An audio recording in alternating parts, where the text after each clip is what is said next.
Hey guys, tonight we are slipping back in time to explore the strange and often baffling bylaws of the early American colonies. Picture this. You're standing on a muddy, rutted street, the scent of wood smoke, salt marsh, and something vaguely like collective anxiety hanging in the air.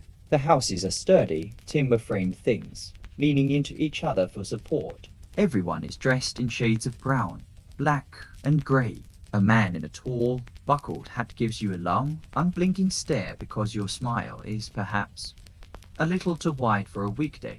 Honestly, considering that laughing out loud on a Sunday could land you in the public stocks, you probably wouldn't survive the weekend, let alone thrive here. So, before you get comfortable, take a moment to like the video and subscribe, but only if you genuinely enjoy what I do here. It's a quiet, simple way to support the channel. And for a bit of fun, drop a comment letting me know where in the world you're listening from and what time it is. It's always fascinating to see where these stories are helping people unwind. Now, dim the lights, maybe turn on a fan for that soft background hum, and let's ease into tonight's journey together. The gentle whirring of the fan seems to carry you away, the modern world dissolving as you find yourself standing on one of those very streets. Let's place you in Boston, Massachusetts, around the year 1658. The first thing you notice is the silence. It's a heavy, profound quiet, punctuated only by the distant cry of a gull and the sigh of the wind coming up the harbor. It's not just quiet, it's mandated quiet, for the sun has just set this Saturday evening, and with its descent, the Sabbath has officially begun. It will not end until the sun disappears again tomorrow. And in this 24-hour period, the entire rhythm of life is governed by a strict and unyielding piety. Your modern brain struggles to compute. Saturday night, this should be a time for winding down, for socializing. But here, it is the beginning of the most regulated day of the week. All the work for Sunday must already be done. The stew for tomorrow's meal is already cooked, now sitting covered by the hearth, slowly cooling. The firewood has been chopped and stacked. The clothes have been mended. Any form of labor, from sewing a button to pulling a weed from your meager garden, is now strictly forbidden. You feel an itch on your cheek and resist the urge to scratch too vigorously, lest it be seen as a form of agitated, unnecessary action. You glance across the lane at a neighbor, a woman you know as Goody Putnam, who is hurrying indoors. You offer a small, friendly nod, but she averts her eyes, her expression a careful mask of solemn contemplation. A wave would have been too boisterous, a shouted greeting unthinkable. This is a time for introspection, and any public display of cheerfulness could be interpreted as unseemly frivolity. Historians still argue whether these intense regulations were born from a pure, unadulterated fear of God's wrath, or if they served the more practical purpose of enforcing social cohesion in a fragile new society. On the one hand, these Puritans genuinely believed they were building a new Jerusalem, a city upon a hill.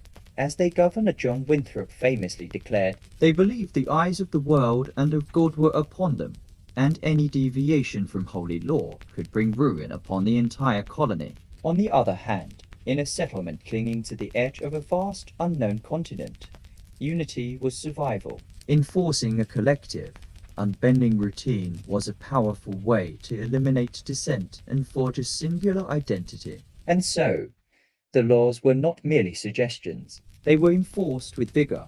You might think a quiet walk in your own garden would be a harmless way to pass the time. You would be wrong. This could be considered idle wandering for sport, a punishable offense. A husband and wife who shared a chaste kiss on their own doorstep could be, and sometimes were, fined or sentenced to public humiliation in the stocks. A famous, if perhaps slightly exaggerated, story tells of a sea captain returning from a 3-year voyage. Overjoyed to see his wife, he kissed her on their threshold. Unfortunately, it was a Sunday. He was promptly arrested and punished for his lewd and unseemly behavior.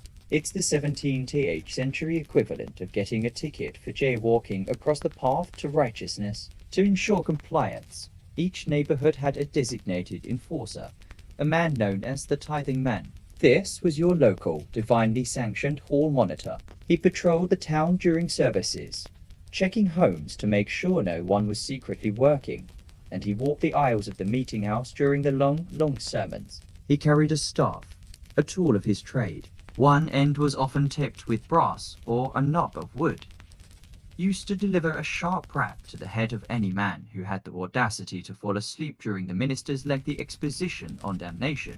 The other end, however, was far more peculiar. It was fitted with a foxtail, a feather, or a soft rabbit's foot. This was for the women and children. Should one of them drift off, they would be gently, but insistently, tickled back to consciousness. Imagine sinking into a much-needed doze, only to be awakened by a dusty tuft of fur brushing against your nose. It's less of a gentle nudge and more of a bizarre, holy fly swatting. The rules permeated every conceivable action. You couldn't make a bed on Sunday, as that was labor. You couldn't sweep the floor. You certainly couldn't whistle a tune. The only music permitted was the sober singing of psalms. Travel was forbidden, unless for an emergency or to get to the meeting house itself, and you were expected to be there. Attendance wasn't optional.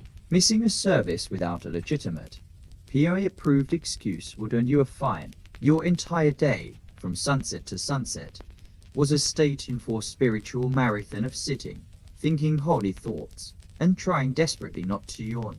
It was the world's first mandatory digital detox.